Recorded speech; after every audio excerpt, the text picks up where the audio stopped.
Subhanahu yang berkuasa. Kalau Allah Ta'ala tu kidam, baqa dan sebagainya, kita yakin dengan dalil, dengan hujahnya. Sama ada dalil akli ataupun dalil nakli. Sama ada dalil akal, akal ataupun dalil nakli, iaitu daripada Al-Quran. Yang dalil Al-Quran ini mestilah kita pertama sekali yakin dengan Al-Quran. Betul tak? Kalau kita tak yakin dengan Al-Quran, tiba-tiba baca Al-Quran dalil Allah Ta'ala ada qul huwallahu ahad. Qul huwallahu ahad. Katakanlah Allah itu esa. Tapi tak yakin pada Al-Quran. Al-Quran pun kita ragu-ragu. Betul tak?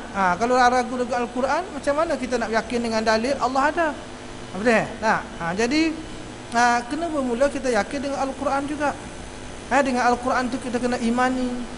Sebab tu dalam bab akidah ini dia dua dalil, satu nakli, satu akli. Nakli itu Al-Quran. Macam yang beriman dah, kita yang dah beriman ni yakin dengan Allah. Lahir dalam keluarga Islam, kita dididik dah dengan keluarga kita dengan Al-Quran, belajar Quran, betul tak? Jadi kita percaya dengan Al-Quran, kalamullah. Apabila disebut Al-Quran kita berimannya. Bagi orang yang tidak didedahkan dengan Islam lebih awal, tak didedah dengan Islam, maka bagi dia susah nak terima Al-Quran itu. Bukan dia tak percaya, daripada awal lah, dia tak Islam dulu, lahir dalam keluarga yang bukan Islam. Maka hujah-hujah akal itu perlu. Akli lah, akal. Hujah-hujah akal itu perlu nak buktikan pada dia, supaya yakin bahawasanya ada Allah. Dan kita sendiri pun kena ambil juga kaedah akal itu. Sebab tu kalau kita tengok dalam bab kitab dalam pengajian sifat 20, ada kaedah akli itu, kaedah mantik. Kaedah mantik. Boleh dengan kita melihat kepada alam ini baru, alam ni berubah. Alam ini berubah. Betul tak? Alam ni baru, alam ni berubah. Setiap berubah, benda yang berubah pasti baru. Setiap yang berubah pasti baru. Apabila baru, mesti ada yang mencipta dia, ada yang membuat dia. Maka di sana ada satu kuasa, satu zat yang mencipta benda yang baru ini. Betul? Itu kaedah akal. Makhluk ni dia, sifat dia mesti antara diam dengan bergerak. Itu sifat makhluk. Sifat dia mesti diam ataupun bergerak. Sama ada dia diam ataupun dia bergerak. Betul? Tengoklah benda. Kalau masjid ni duduk diam je. Dia kalau tak duduk diam, dia bergerak. Dua tu dia. Jadi apabila fikir, dia diam tak? Dan Allah ni dia tidak diam dan tidak bergerak. Gitu. Jadi itu dia panggil dalil akal. Hujah akal. Nak yakinkan diri kita biar benar-benar yakin pada Allah. Jadi berbalik kepada tadi, maksudnya kita kena mantap dari segi keimanan, tauhid kita, supaya apa? Supaya amalan kita diterima Allah. Sebab kalau kiranya akidah kita tidak mantap, tauhid kita tidak betul-betul murni, niscaya akan masuk unsur-unsur syirik dalam ibadat kita. Terutamanya tidak ikhlas lah. Dalam kita buat kerja tidak ikhlas kepada Allah. Kenapa? Kerana kita tak tahu hak mana salah, hak mana tak boleh, tak tahu. Jadi amal cara kita ikut saja dari segi perbuatan zahirnya boleh, tapi soal hati ini mesti berkait dengan ilmu. Berkait dengan ilmu, sama ada nakli ataupun akli, khususnya ilmu yang berkaitan dengan akidah itu, untuk menentukan kesempurnaan ibadat kita. Jadi hadis tersebut menjelaskan tujuan setiap amalan. Tengok tu, dalam ibadat itu hanya untuk Allah. Tengok, berkait dengan amalan. Akidah berkait dengan amalan. Jadi terima amalan ataupun tolak sesuatu amalan tu bergantung kepada keyakinan kita kepada Allah, benarnya akidah kita terhadap Allah. Jika dikongsikan tujuannya iaitu untuk Allah dan juga untuk manusia atau untuk selain daripadanya, ia tidak akan diterima. Maka amalan kita jadi sia-sialah. Amalan kita banyak mana sekalipun, kalau buat kerana selain daripada Allah, maka tak ada nilai satu sen pun. Rugi di situ. Banyak rugi manusia, umur dia habis begitu saja, usia dia habis begitu saja. Kenapa tidak ada ma'rifatullah tadi? Ilmu kena Allah tu tak ada start, tak mula daripada situ. Boleh nampak? Jadi ia tidak diterima kerana telah bercampur dengan syirik. Telah bercampur dengan syirik, iaitu sekutu kepada Allah Subhanahu wa taala. Lepas tu kalau kita Allahu Akbar, kita takbiratul ihram, Allah yang Maha Besar, kita baca doa iftitah. Dalam doa iftitah itu adalah pengiktirafan. Ada 4 peringkat doa iftitah tu. Saya ada sebut ke belum dah? Allahu akbaru kabiran walhamdulillahi katsiran wa subhanallahi bukratan wa asila. 1. Wajjahtu wajhiya lillazi fatara as-samawati wal ard hanifan musliman wa ma ana minal musyrikin. Wa ma ana minal musyrikin. Bukan aku orang yang syirik. Awal-awal lagi lepas daripada takbir kita akan sebut itu. Allah yang Maha Besar, segala puji bagi Allah. Pagi dan petang Maha Suci Allah. Aku hadapkan mukaku kepada Tuhan yang mencipta langit dan bumi. Rububiyah. Hanya Allah saja. Inni wajjahtu wajhiya lillazi fatara as-samawati wal ard. Rububiyah yang mencipta langit dan bumi. Hanifan musliman wa ma ana minal musyrikin.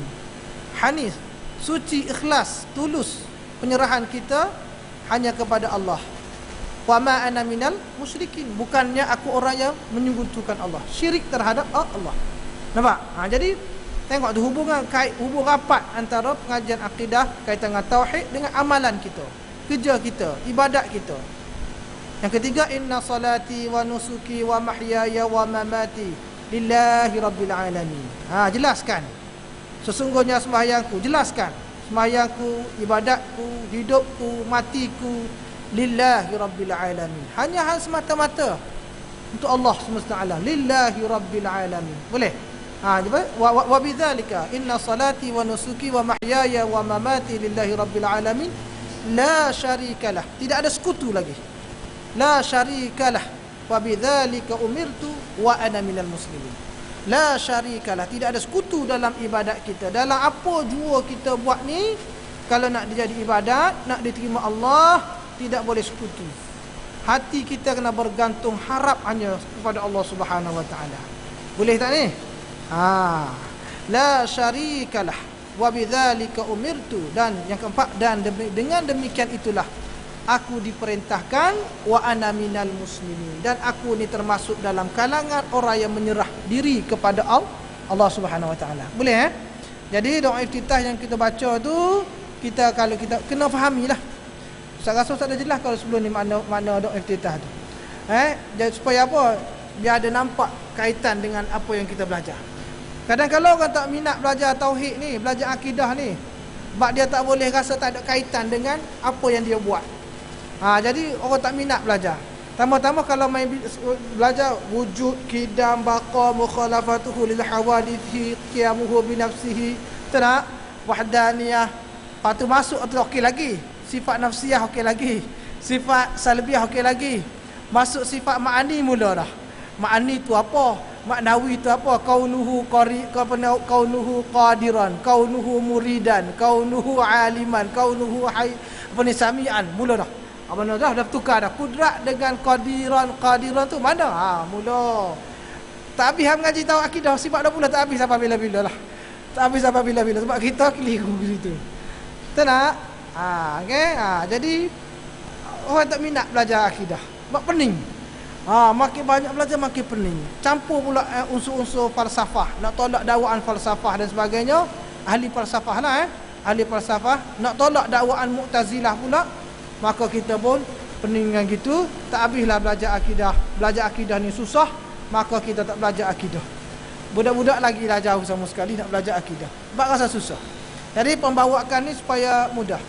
Saya cuba bawa supaya mudah, yang dekat dengan cara amal ibadat kita seharian. Boleh nampak tu? Jadi dalam doa iftitah tu, saya ingatkan, khususnya sembahyang lah, kita baca biar kita tahu. Kita duk baca semua dah, sentiasa baca dah, tapi jarang sangat kita ambil tahu tentang makna dia. Jadi tak boleh dah tak tahu. Siapa suruh tak tahu? Tak boleh duduk dengan modal tak tahu tu, tak cukup. Siapa suruh kita tak tahu? Jadi kena ambil tahu, tengok makna. Mudahnya tu Ustaz dah bagi 4 perkara tadi. Balik tengok semula makna bacaan dalam solat kita, bermula dengan Allahu Akbar sampailah Assalamualaikum warahmatullahi. Kalau sempat Ustaz selitkan sikit-sikit lah dalam kuliah ni, Ustaz selitkan sikit, masukkan tu. Boleh situ Okey, yang keduanya kita tengok perbezaan dengan kufur. Ini yang berat-berat belaka ni, dosa besar belaka ni. Dosa-dosa besar yang utama belaka ni, syirik, kufur. Kufur ialah menolak atau menafikan apa sahaja yang secara jelas dan meyakinkan datang daripada Nabi SAW. Kufur ni maksudnya tolak apa yang dibawa oleh Nabi.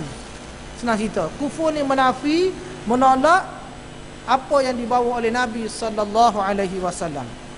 Ia sama ada yang datang daripada Nabi SAW atas nama Al-Quran. Al-Quran 114 surah itu. 1236 ayat itu. Siapa yang menolak ayat-ayat Al-Quran atau menafikan ayat Al-Quran, maka boleh bawa kepada kufur. Ataupun atas nama hadis, atas nama hadis Rasulullah. Perkara yang besar atau perkara yang kecil, dan sama ada yang wajib, sunat atau haram, yang jika ia secara yakinnya datang daripada Nabi SAW, maka penafian atau penolakannya adalah kufur. Baik tu kena berhati-hati. Dalam berhati-hati kita berkata-kata, berucap tu. Betul tak?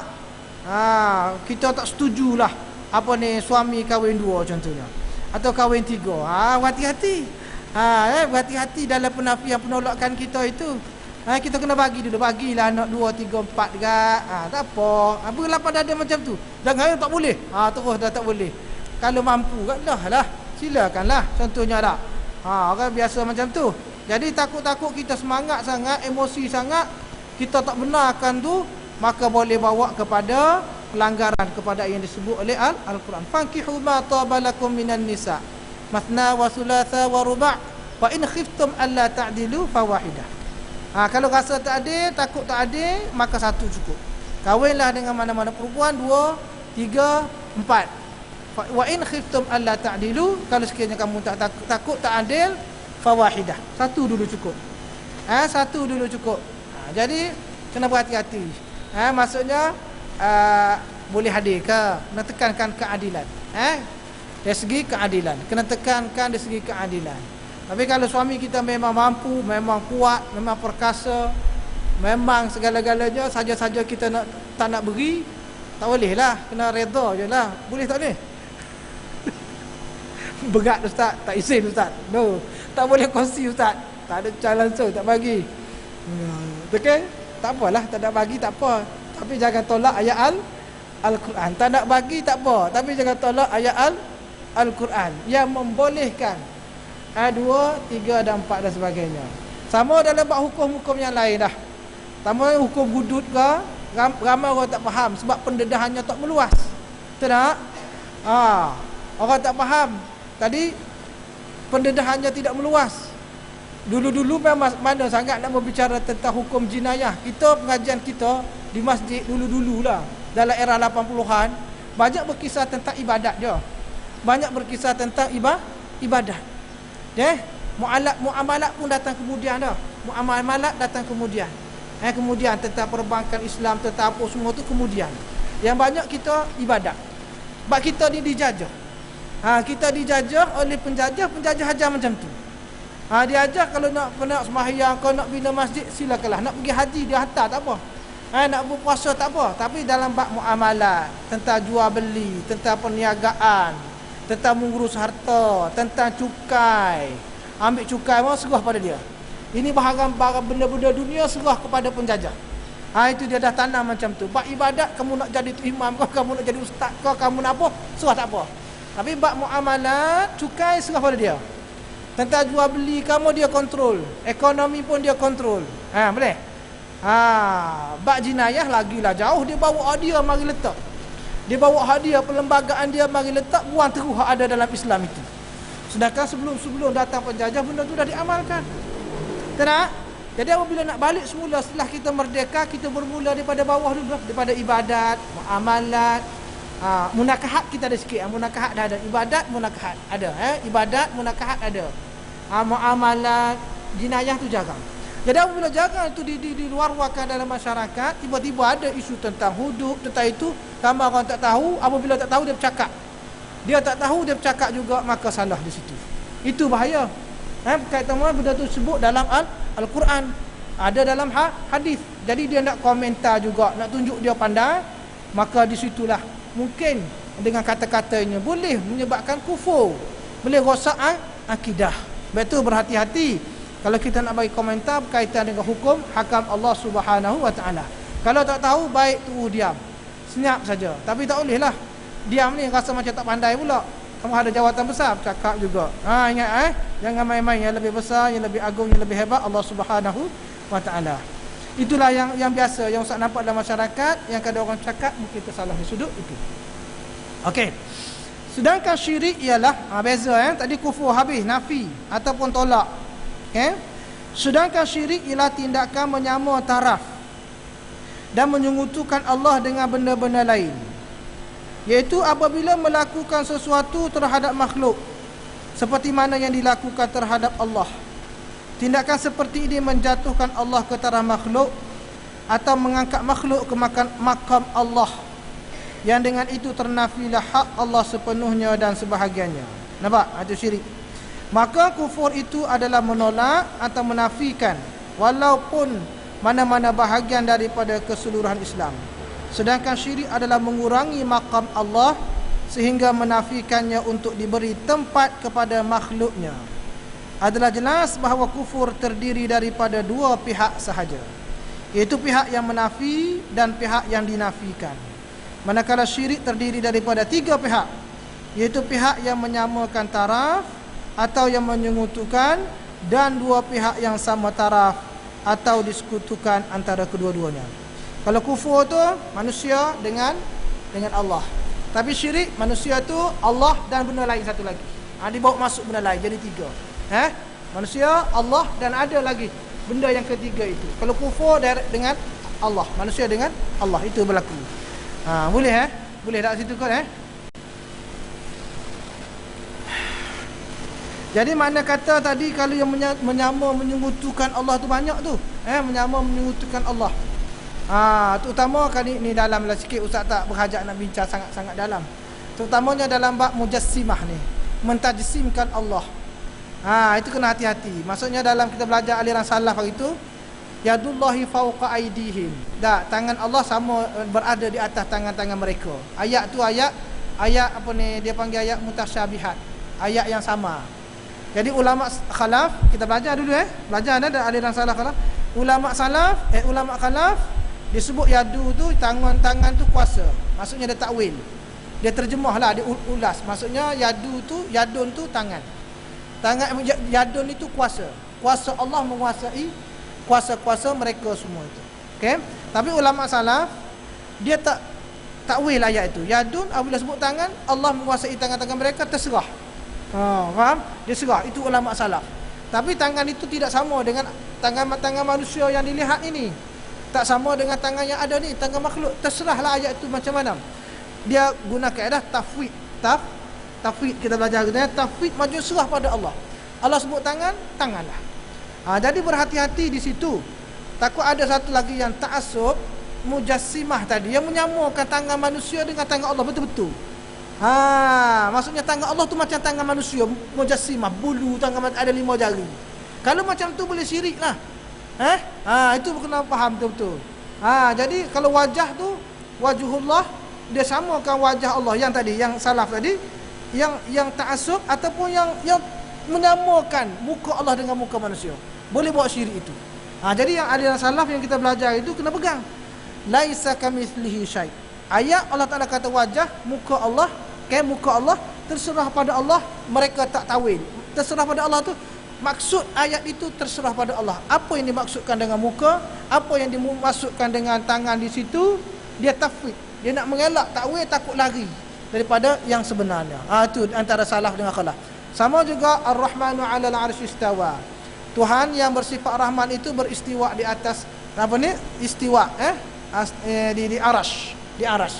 Pun sama juga. Dari salaf diserah ayat itu kepada Allah Subhanahu wa taala yang hakikatnya. Tapi ulama khalaf mentakwil Allah menguasai alam semesta ini. Setelah mana mencipta langit dan bumi semua alam, Allah istiwa, maksudnya Allah menguasai alam itu. Jadi antara kalau kita faham dua-dua ni tak kisahlah. Yang mana kita nak ikut aliran salaf ke aliran khalaf pun tak apa. Yang penting kita faham. Jangan sesekali kita mujassimahkan Allah. Ini boleh bawa kepada syirik. Maksudnya kita menampakkan Allah itu seperti jisim, sedangkan Allah tidak jisim. Allah itu bukan jisim, Allah itu bukan arat. Jisim tahu jisim? Jisim ni macam ni lah. Ni benda ni, jisim ni nama.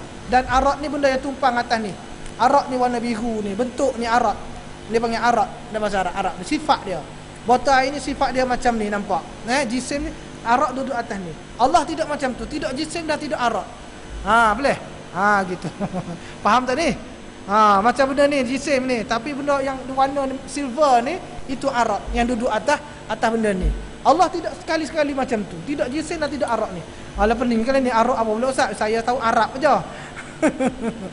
Tak apa, istilah tauhid tu ada. Nanti insya-Allah mungkin di lain masa kita cuba buka kitab. Lepas habis kitab ni kalau ada rezeki kita tengok di kitab yang berkaitan dengan sifat 20. Kitab Ummul Barahin. Ummul Barahin. Kita Arab tu. Ummul Barahin. Tak tebal nipis je. Tak apa, insya-Allah kemudian tu.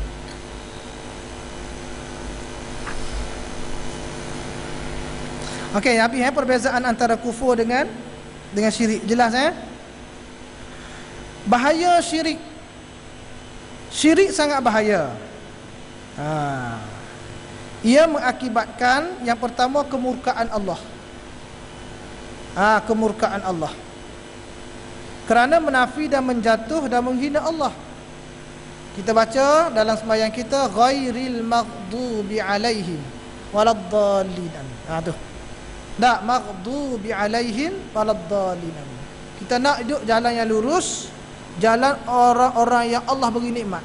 Bukannya jalan orang yang dimurkai, orang yang dimurkai. Kita belajar tafsir banyak perkataan maghdub tu. Orang yang dimurkai itu siapa banyak? Banyak pendapat.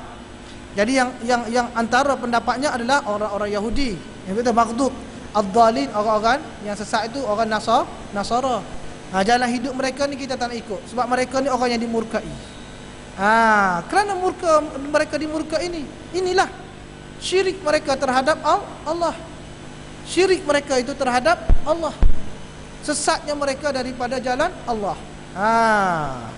Kerana menafi dan menjatuh dan menghina Allah. Allah ada anak, itu jatuh martabat lah. Allah disamakan dengan manusia yang beranak pinak itu, menjatuhkan martabat Allah. Allah itu anak-anak Allah itu adalah malaikat-malaikat.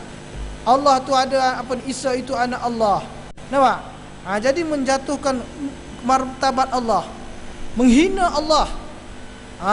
Kemurkaan Allah. Apatah lagi yang mengaku jadi Tuhan. Lagi tu kot, Tuhan Harun lah, Tuhan itu kuat juga tu. Dekat Pahang, Ustaz pergi Pahang minggu lepas. Tak tahulah apa ni, memang meluas ke ataupun dapat dikawal. Sebab apabila Ustaz pergi minum dekat kedai restoran tu, kawan Ustaz yang mengajar kat sana, kita keluar sama, dia kata Ustaz belakang tu ada kumpulan dia, Tuhan Harun tu, pengikut dia ada di kat taman belakang itu. Dia tak bercampur dengan orang lain. Maksudnya mudah dia sebut ada di situ. Tapi dipantau lah, sentiasa diberi maklumat. Orang penduduk taman, masjid, surau main peranan. Main peranan, menyampaikan, menyalurkan maklumat tentang itu. Sentiasa dipantau. Tengok manusia macam tu boleh menganggap manusia sebagai Tuhan. Allahu Akbar. Tengoklah. Kemurkaan Allah kerana menafi, menjatuh dan menghina Allah. Terjatuh ke dalam dosa besar. Dosa terbesar, syirik. Asyirk. Samina aja. Kini tekak bagi ni.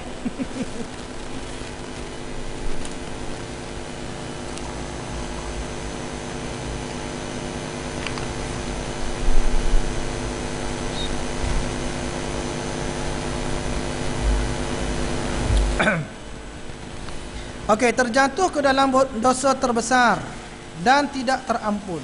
Syirik itu. Okey.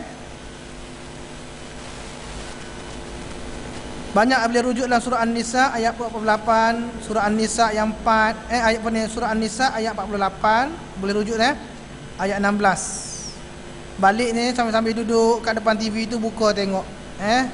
Tengok sambil saya baca Al-Quran lepas maghrib, kau tengok. Ditanya Nabi SAW, dosa terbesar di sisi Allah. Lalu dijawabkan, menjadikan Allah dah ada penyamanya. Sedangkan Allah menjadikan kamu. Sahih Muslim, Bisyarhi An-Nawawi. Maksudnya menyamakan Allah, sedangkan Allah yang mencipta manusia jauh sama sekali tak sama, tak padan langsung. Tapi manusia tergamak buat macam tu, memang dimurkai. Memang terbesar dosa seumpama itu. Manusia ni manusia yang tak kenal Allah. Tak kenal Allah dan dia memang tak kenal diri dia. Tak tahu diri dia, siapa dia, ke mana dia nak pergi. Okey? Yang ketiga, berada dalam kezaliman terbesar. Surah Luqman, Ya bunayya la tusyrik billah. Ya bunayya la tusyrik billah. Wahai anak sayangku, anak kesayanganku, jangan kamu syirik pada Allah. Inna syirka la zulmun azim. Sungguhnya syirik itu adalah kezaliman yang besar. Itu mula-mula kalau buka surah Luqman, nasihat Luqman kepada anak dia, Ya bunayya la tusyrik billah. Inna syirka la zulmun azim. Terurainya tauhid yang terbina. Terurainya tauhid yang terbina kerana syirik berlawanan dengan tauhid. Okey? Dalam sebuah keluarga Islam dididik dengan tauhid, dengan keimanan, tapi apabila dah ada unsur syirik, maka tauhid itu akan rosak. Dan yang syirik itu boleh bawa kepada keluar daripada agama. Kalau tidak diberi nasihat, tak dibimbing, boleh bawa kepada murtad. Boleh bawa kepada murtad. Boleh.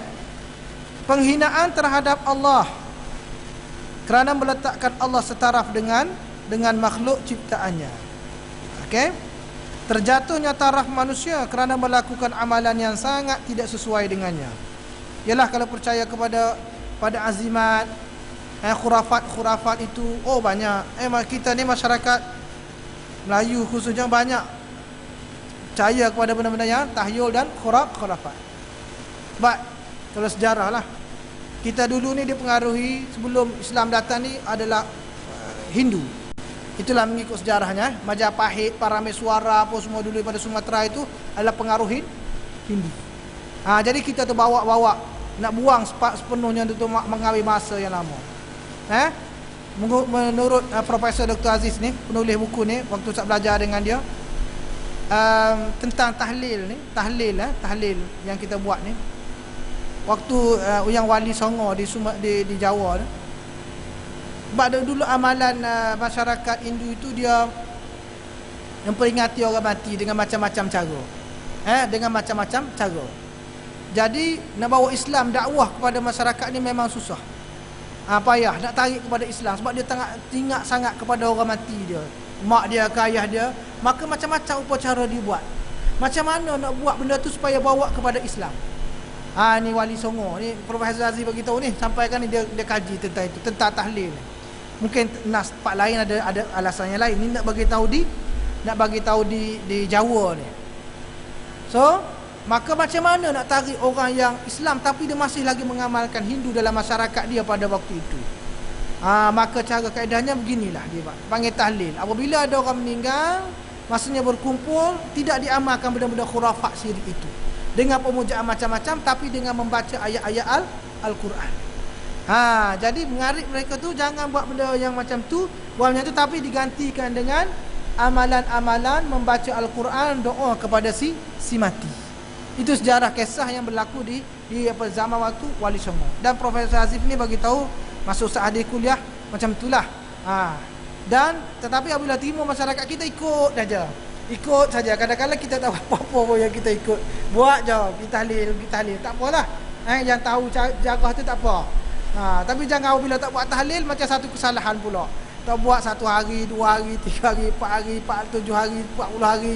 Kalau tak buat rasa macam satu salah. Tak ada. Jangan macam tu. Kalau tak buat, tidak bukan satu kesalahan pun. Anak-anak dia boleh zikir, anak dia boleh doa. Jangan apabila tak buat satu kesalahan. Boleh tak ni? Gitu je. Jangan marah ustaz kadang orang tak cakap, tak boleh ustaz, kena buat juga ustaz. Pulanglah nak buat, tak ada masalah. Jangan pula. Tak buat tak boleh. Tak ada masalah nak buat, tapi kena faham sejarah cerita itu. Nak buat sentiasa doa kepada mak ayah kita ni memang sentiasa. Nak buat majlis kesyukuran ni ada rezeki buat saja. Tak ada masalah. Jangan kita ikat dengan tempoh masa mesti macam ni, mesti macam ni, mesti macam ni. Itu menyebabkan kita percaya kepada satu-satu fahaman dan sebagainya. Boleh gitu. Jadi itu kisah kalau yang Wali Songo lah. Tuan-tuan muslimin muslimat boleh rujuklah tengok kembali tentang perkara itulah. Okey, kita balik semula daripada Jabir. An Jabir qala atan Nabiy sallallahu alaihi wasallam rajulun faqala ya Rasulullah amal mujibatan faqala man mata la yusyrik billah syai'an dakhala al-jannah wa man mata yusyrik billah syai'an dakhala an-nar. Sahih Muslim Sahih Muslim kitab Al-Iman. Maksudnya sesiapa meninggal dunia dengan tidak mensyirikkan Allah sedikit pun, dia masuk syurga. Sesiapa meninggal dengan mensyirikkan Allah walaupun sedikit, dia masuk neraka. Allahu Akbar. Jadi semua ni pasti. Tak, meninggal dunia ni man mata. Sesiapa yang mati, semua orang akan mati. Tak, semua orang akan mati. Sama ada dia nak ke, dia tak nak ke, bila masa ke, tak boleh nak elak. Tak boleh nak elak. Nampak? Tak boleh nak elak. Kalau datang walau sa'atan la yastakhiruna wa la yastaqdimun. Tak dilewat, tak dikemudiankan. Tak dipercepatkan. Maksudnya hakikat ni. Nah, hakikat ni. Jadi, apabila kita mengetahui hakikat ini, hakikat ini manusia ini akan mati, maka kita kena sucikan akidah kita, sucikan hati kita, jauhi daripada syirik itu. Kita kena berusaha lah sampai ataupun tidak yang level standard yang dikehendaki itu wallahu alam. Tapi kita kena berusaha ke arah itu. Kena berusaha ke arah itu. Ke arah nak mentauhidkan, mengikhlaskan, mensucikan hati jiwa kita dalam ibadat kepada Allah. Nak buat benda perkara-perkara itu, maka itu berkehendak kepada ilmu. Lepas tu ada satu kisah Fudail ibn Iyad, ulama tasawuf. Dia tanya kepada seorang tua yang berumur 60 tahun. Dia tanya, berapa umur kamu? Maka orang tua tu kata 60 tahun. Maka Fudail ibn Iyad kata, kamu sudah menghampiri dengan Allah.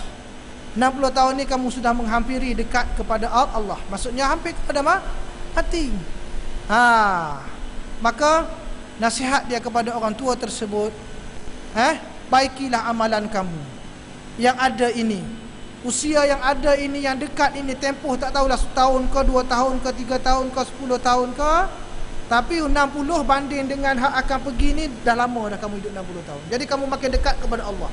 Maka cara macam mana Fudail ibn Iyad nasihat kepada orang tua tu, dia kata, perelokkanlah dan perbaikilah amalan kamu.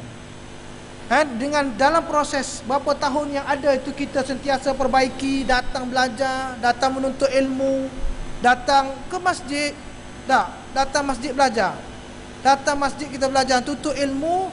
Mudah-mudahan dia kata amalan kamu yang 60 tahun dulu yang kamu buat, yang salah dan sebagainya, diampuni oleh Allah Subhanahu wa ta'ala. Belajar kita, menuntut ilmu kita, nak memperelokkan, nak buat ibadat, nak elokkan ibadah kita. Ihsan ni memperelokkan. Innallaha yuhibbul muhsinin.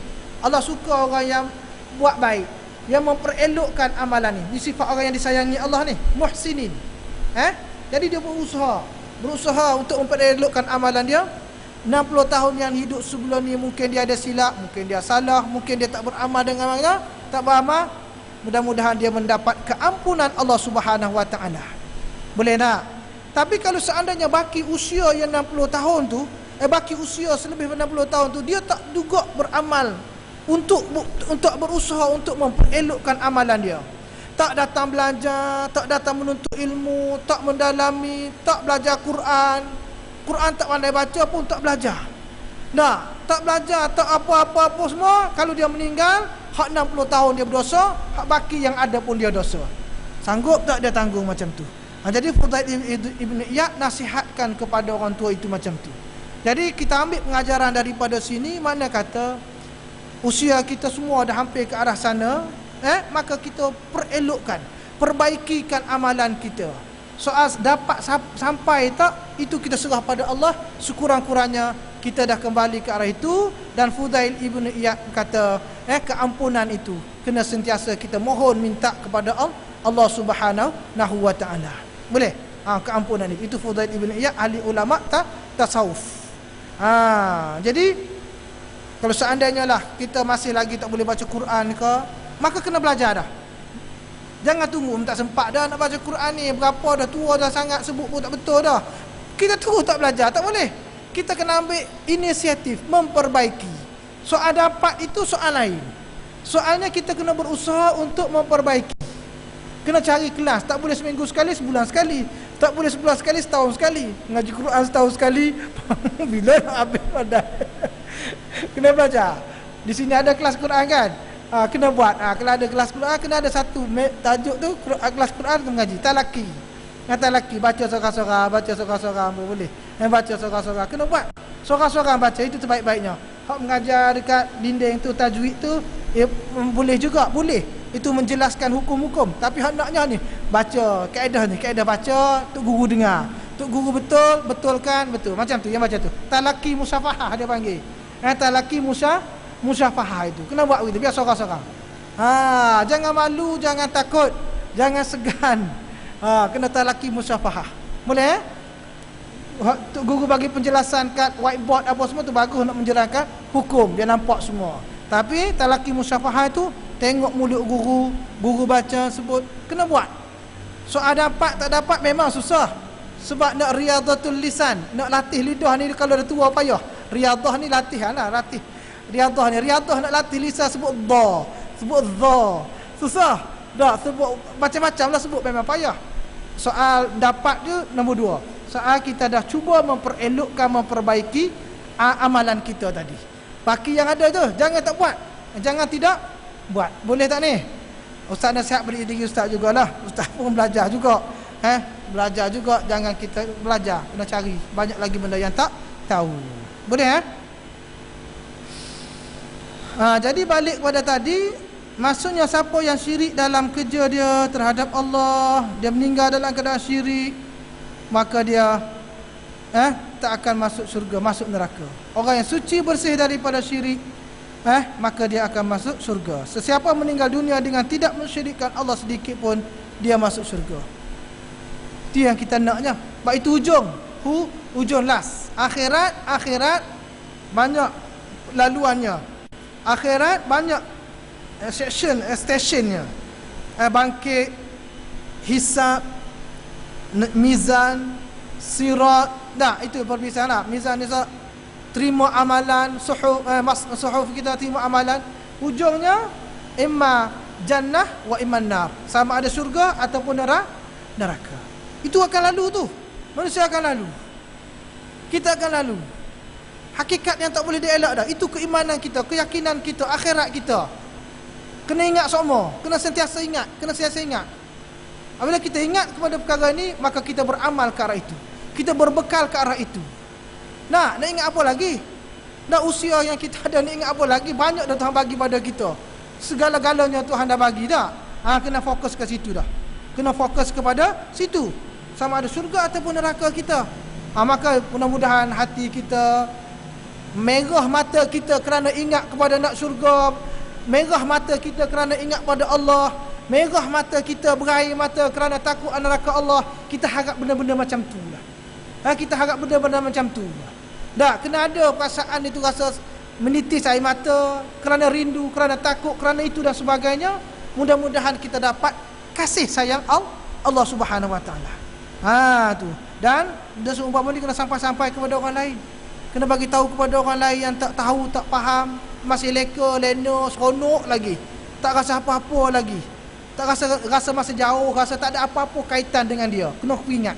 Kena tolong bagi tahu kepada rakan-rakan kita, sahabat kita, jiran kita, kaum kerabat kita perkara ini. Jadi tugas tanggungjawab kita yang tahu ini kena menyampaikan. Mudah-mudahan dengan sikit kita sampai dia dapat faham, dia boleh terima, dia rasa insaf, dia datang untuk memperbaiki, memperelokkan amalan dia tadi. Sebab kesudahannya di situlah manusia. Jadi Allahu Akbar. Itulah kita sama-sama doa, sama-sama kena minta sentiasa kepada Allah Subhanahu wa taala. Menangis macam mana menangislah, tak apalah, menangislah. Menangislah minta kepada Allah Subhanahu wa taala. Boleh Sebab dunia ni dunia tempat beramal. Al-yaum al-yaum ni untuk amal. Hari ni untuk amal. Wa ghad untuk hisab. Esok hari akhirat itu adalah untuk hisab. Tak? Dan esok bukan, dunia ini bukan untuk hisab, tetapi untuk beramal. Al-yaum, hari ini Sayyidina Ali sebut al-yaum li'amal wala hisab, tidak ada perhitungan. Wa ghad, esok akhirat itu hisab wala amal. Esok akhirat itu adalah untuk hisab, untuk hitung, wala amal. Nak beramal waktu itu tak akan diterima sikit pun.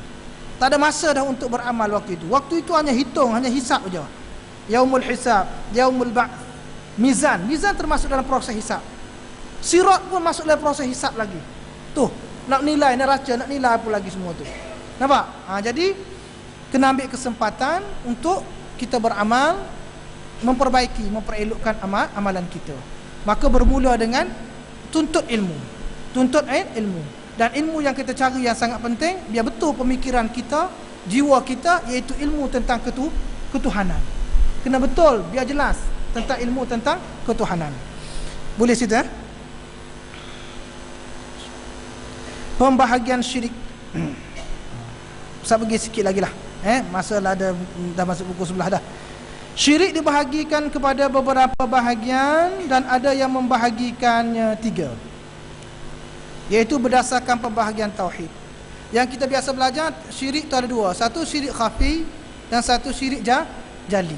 Yang biasa yang khafi, yang tersembunyi, seperti riya, ujub, sum'ah. Tak ikhlas dalam kita buat kerja. Yang kedua syirik jali, yang terang-terangan, mempercayai azimat, benda-benda yang khurafat, yang terang-terangan penyembahan itu, ataupun pemujaan yang terang-terangan, itu jali, yang biasa kita belajar dan kita tahu. Tapi di sini penulis ini sebenarnya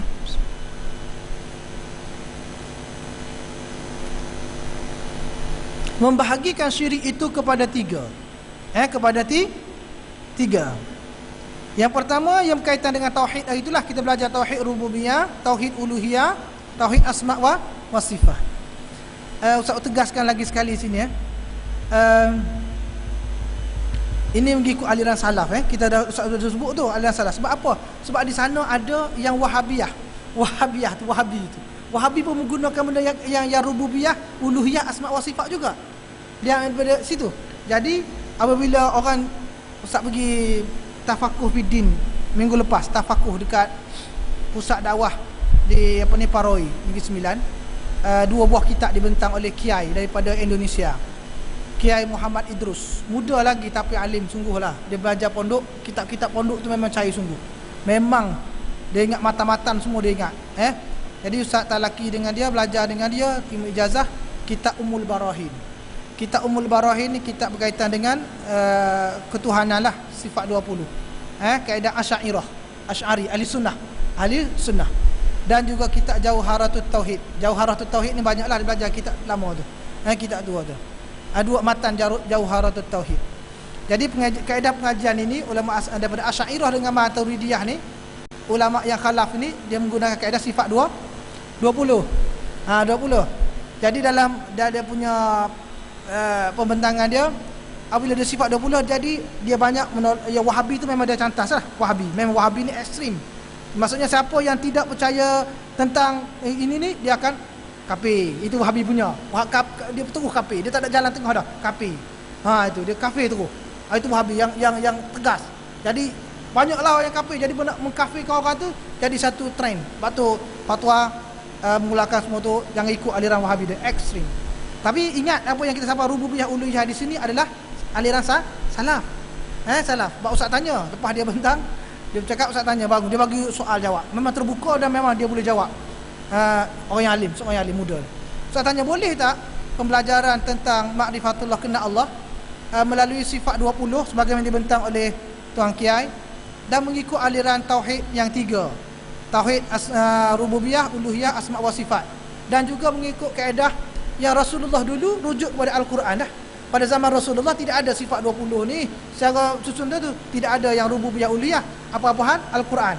Kata Allah, qul huwallahu ahad, Allahu la ilaha illa huwal hayyul qayyum. Tu rujuk kepada Al-Quran. Tak apa, zaman Rasulullah ada. Apa masalah akan refer kepada Rasulullah secara direct ataupun turun wahyu nyampaikan. 200 tahun selepas tu Islam berkembang luas, maka banyak daripada Hindu, daripada itu, daripada sini, macam-macam akidah kepahaman dia. Maka dia akan persoal tentang akidah ketuhanan.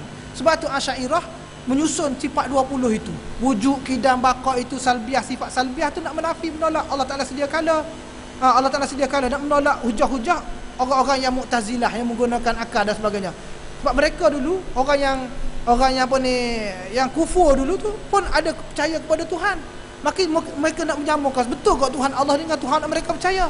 Maka Asy'ariyah Maturidiyah mewujudkan sifat 20 ni, nak menolak apa ni ahli orang yang baru masuk Islam itu. Satu.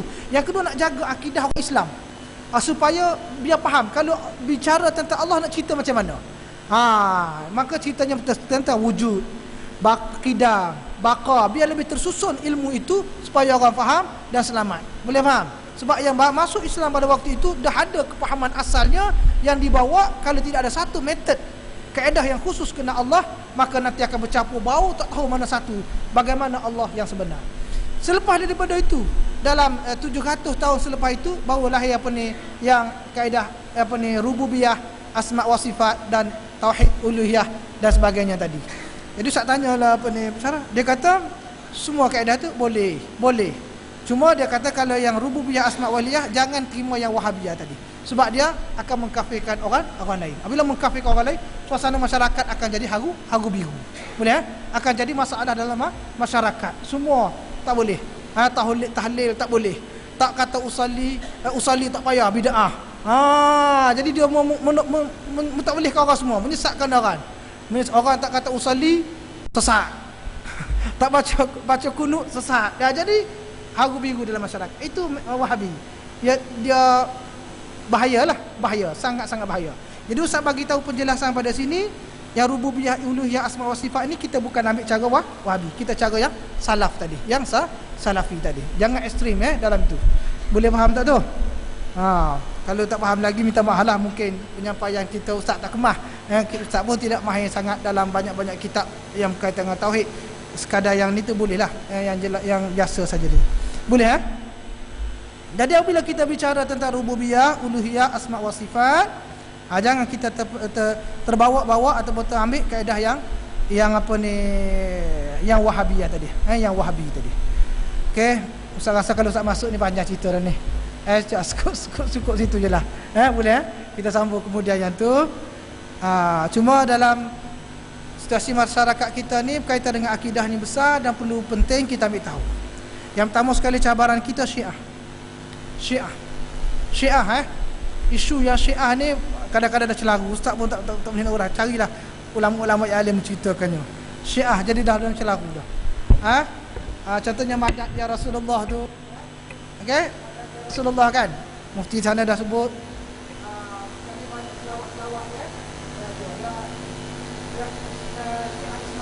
Tengok dalam YouTube adalah yang nanti Ustaz forward apa ni, ada yang Ustaz dapat. Syiah Ismailiyah yang tentang puasa Muharram, doa awal tahun, doa akhir tahun. Nas sumbernya daripada mana? Yang doa akhir tahun kita dah baca, kita dah buat tu. Mana nas dalilnya? Doa akhir tahun. Jadi bukan Ustaz nak lontar ni supaya kita pening kepala.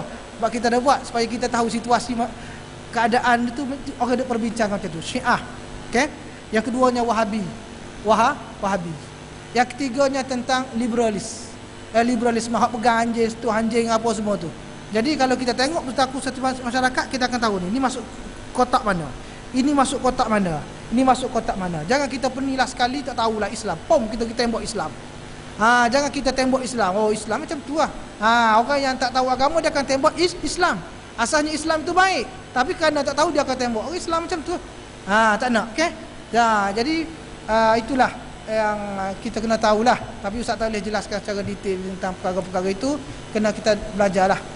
Ajaklah penceramah yang boleh menghuraikan lebih detail tentang aspek-aspek Syiah. Jabatan Agama Islam Selangor selalu buat tentang Syiah. Selalu buat dalam seminar-seminar. Ustaz pun pernah hadiri tentang perkara ini. Ustaz rasa sekadar itu yang dapat Ustaz sampaikan. Mudah-mudahan ianya memberi manfaat. Segala kekurangan kelemahan minta ampun kepada Allah Subhanahu wa taala. Wallahu a'lam bissawab. A'udzubillahi minasyaitonir rajim. Bismillahirrahmanirrahim. Alhamdulillahirabbil alamin wassalatu wassalamu ala asyrafil anbiya'i wal mursalin wa ala alihi wa sahbihi ajma'in. اللهم ارحمنا بالقرآن واجعله لنا إماما ونورا وهدى ورحمة. اللهم ذكرنا منه ما نسينا وعلمنا منه ما جهلنا وارزقنا تلاوته آناء الليل وأطراف النهار واجعله لنا حجة يا رب العالمين.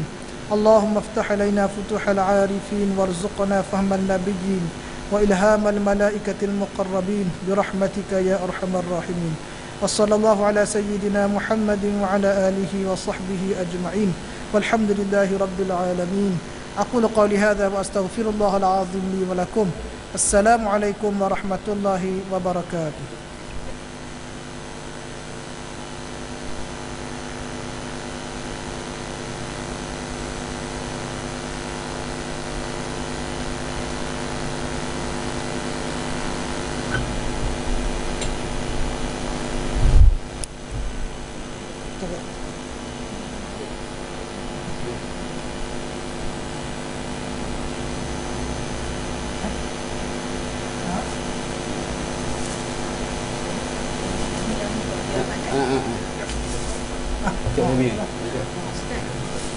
Ustaz. Terima kasih Ustaz.